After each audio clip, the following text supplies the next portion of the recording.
বর্তমান সরকারের নির্বাচনী অঙ্গীকার বাস্তবায়নে 5 বছরে 25 কোটি বৃক্ষরোপণের অংশ হিসেবে দেশের বিভিন্ন জেলায় বৃক্ষরোপণ কর্মসূচির উদ্বোধন করা হয়েছে। প্রতিনিধিদের পাঠানো তথ্য ছবিতে আরো জানাচ্ছেন সোহেল আহমদ।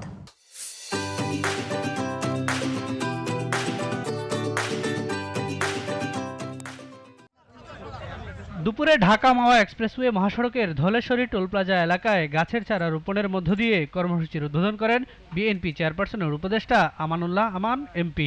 সরকারের পাশাপাশি ব্যক্তি উদ্যোগেও বৃক্ষরোপণ ও রক্ষণাবেক্ষণ করা প্রয়োজন বলে মন্তব্য করেন তিনি।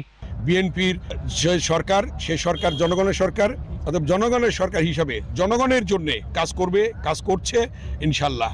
সকালে মানিকগঞ্জের জাতীয় মহাসড়কের পাশে বৃক্ষরোপণ কর্মসূচির উদ্বোধন করেন জেলা প্রশাসক নাজমুন আরা সুলতানা।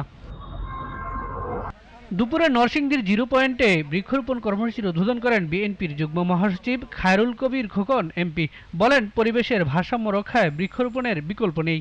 আমাদের যে প্রতিশ্রুতিগুলো দেওয়া হয়েছে সেই প্রতিশ্রুতিগুলো আমার পর্যায়ক্রমে সমর্থনগুলো দৃশ্যমান হচ্ছে। বাগেরহাটে জাতীয় মহাসড়কের পাশে বৃক্ষরোপণ কার্যক্রমের উদ্বোধন করেন জেলা প্রশাসক গোলাম মোহাম্মদ বাতেন। চলো করি বৃক্ষরোপণ, গড়ে তুলি সবুজ ভুবন প্রতিপাদ্যে পিরোজপুরে বৃক্ষরোপণ কর্মসূচি 2026 উদ্বোধন করা হয়েছে।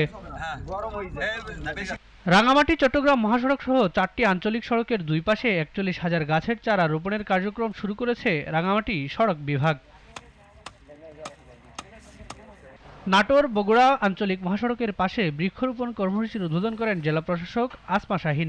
জানান, চলতি বছরে জেলায় 50,000 গাছের চারা রোপণ করা হবে।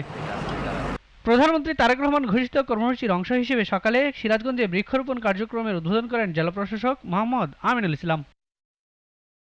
সরকারের নির্বাচনী অঙ্গীকার বাস্তবায়নে দুপুরে গাইবান্ধা পলাশবাড়ী আঞ্চলিক মহাসড়কে বৃক্ষরোপণ কর্মসূচির উদ্বোধন করেন জেলা প্রশাসক মোহাম্মদ মাসুদুর রহমান মোল্লা।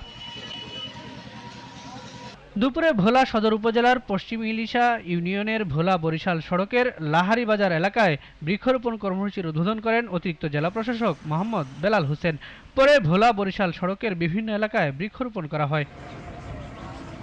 5 বছরে 25 কোটি বৃক্ষরোপণ কর্মসূচির অংশ হিসেবে কুড়িগ্রাম নাগেশ্বরী ভুরুঙ্গামারী সোনাহাট স্থলবন্দর জাতীয় মহাসড়কে বৃক্ষরোপণ কার্যক্রমের উদ্বোধন করা হয়েছে। নগরায়নের কারণে সোহেল আহমদ, জিটিভি নিউজ।